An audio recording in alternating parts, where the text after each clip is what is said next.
ते जेह्ड़े आदर ना मतलब तू कुछ नहीं कर सकना, कुछ नहीं है वैसे मेरी बिरा पढ़न गया है। किधर गया मैं? स्कूल पढ़न गया है ना? पढ़न गया है ना? हाँ। कितनी पढ़दा पिए? कच्ची पढ़दा पिए? हाँ।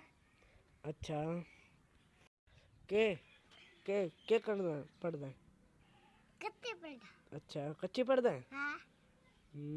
साडे YouTube दे मगर दुआ करदा है मतलब वीडियो वायरल हो जाए।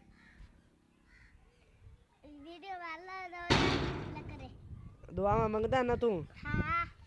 अच्छा हुन किधर जाऊं मैं? साडी वीडियो वायरल क्या था इंशाल्लाह साडी वीडियो वायरल होसी। इंशाल्लाह साडी वीडियो वायरल होसी।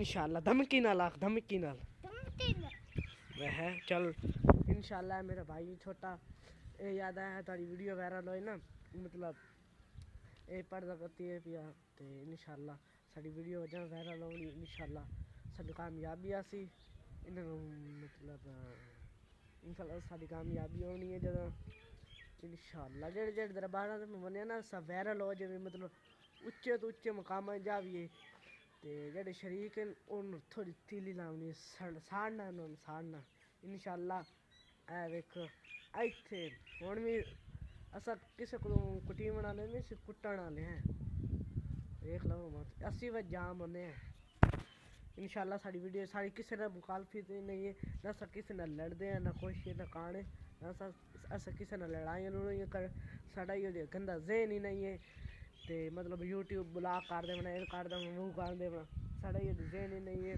इंशाल्लाह साड़ा अच्छा ज़हन है ते इंसान नाल ज़हन जेड़े दूए ब्लॉग कर दे यूट्यूब पर उन्होंने तो दिमाग ही खोते वाला होता खोते वाले होंगे इंशाल्लाह साढ़े वीडियो वायरल होसी साढ़े यूट्यूब नू तुसां सपोर्ट करनी है साढ़े यूट्यूब नू सब्सक्राइब करना लाइक करना शेयर करना कमेंट्स करना फॉलोवर करना ज़रूर इंशाल्लाह अज तक मैं वीडियो तो टाइम दिता है वेखो कग्गी शग्गी दी है वेखो कपड़े सेटिंग शूटिंग की अपनी वीडियो बनाने वास्ते ऐस मेहनत कर रहे हैं तो इस मेहनत का सिला जाने खुदा जाने हैं मेहनत करते करते मेहनत का सिला अल्लाह देसी ओके बाय।